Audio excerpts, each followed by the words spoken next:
Jérémy, il y a une semaine, vous croyez être retraité. Finalement, vous faites une semaine de plus, mais c'est un peu comme la cerise sur le gâteau, non? Ouais, c'est vrai que là, c'est une fin de saison, une fin de carrière surtout assez incroyable. Puisque déjà à Paris Tour, ça s'est ajouté en dernière minute, donc j'ai pu finir sur mes routes à domicile devant ma famille. C'était déjà de grosses émotions. Et puis après, c'est vrai que je devais venir pour Milan-Turin, mais Anthony s'est cassé l'omoplate, donc j'ai aussi fait les Trois Vallées Varesine, Milan-Turin, et finir aujourd'hui sur le Lombardie avec une victoire de Thibaut, c'est un cadeau inoubliable pour une fin de saison, une fin de carrière. Après l'avoir accompagné depuis ses débuts, donc ça restera vraiment, vraiment gravé dans mon cœur. Oui, cette semaine, justement, comment elle s'est passée? Thibaut ayant gagné mercredi, il est arrivé ici comme grand favori et il gagne. C'est pas commun, c'est quelque chose d'assez incroyable, hein. Oui, c'est vrai que c'est le risque quand on gagne dans la semaine qui amène au Lombardie d'être exposé favori numéro 1 et du coup susciter toutes les attentes et les favoris qui tournent autour de lui.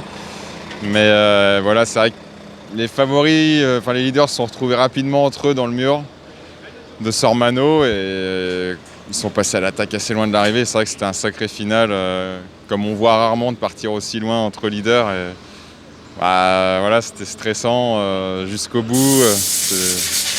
Mais bon, c'est fabuleux. Thibaut, vous l'avez vu évoluer au cours de ces années, vous êtes un de ses proches. Justement, qu'est-ce que vous pouvez nous en dire de son évolution?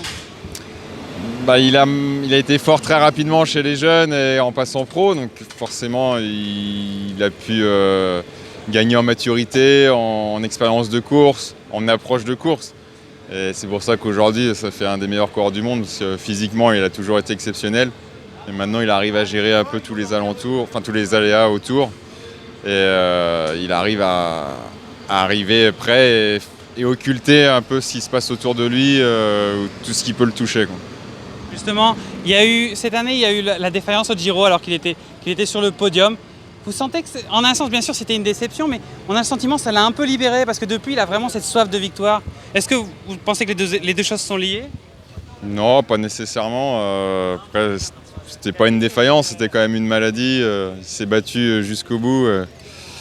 C'était même un peu risqué pour sa santé, donc il a réussi à se ressourcer. Ça aurait pu être à double tranchant. Soit il tournait la page et il passait à autre chose.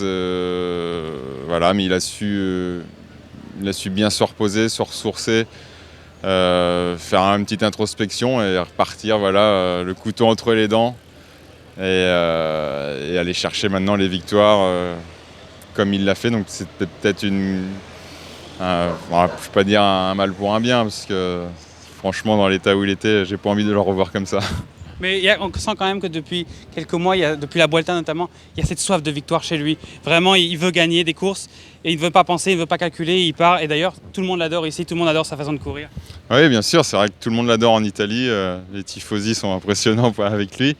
C'est vrai que sur cette Vuelta, vu qu'il n'a pas joué le général, il a pu être libéré et se faire plaisir sur les étapes, ce qui lui a permis aussi de reprendre confiance et voilà, c'est vrai que quand on fait un général, c'est quand même tous les jours qu'il faut pas prendre de cassure, qu'il faut être devant. Donc là, il a pu se refaire énormément plaisir sur le vélo, c'est surtout ça qui compte.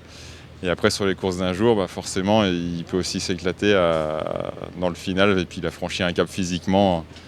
Puis il est peut-être un peu plus frais que les autres en cette fin de saison. Pour vous, personnellement, c'est fini, hein, c'est sûr, hein. Il me reste les Herbiers demain, ça c'était prévu de longue date, pas très loin de la maison, mais oui, c'est fini pour les courses en ligne. C'était une grande dernière pour moi, ça restera gravé. Ouais. Le futur est déjà planifié? Non, ça va être du repos, me ressourcer en famille, et puis je réfléchirai à ça cet hiver. Merci beaucoup, Jérémy, bravo.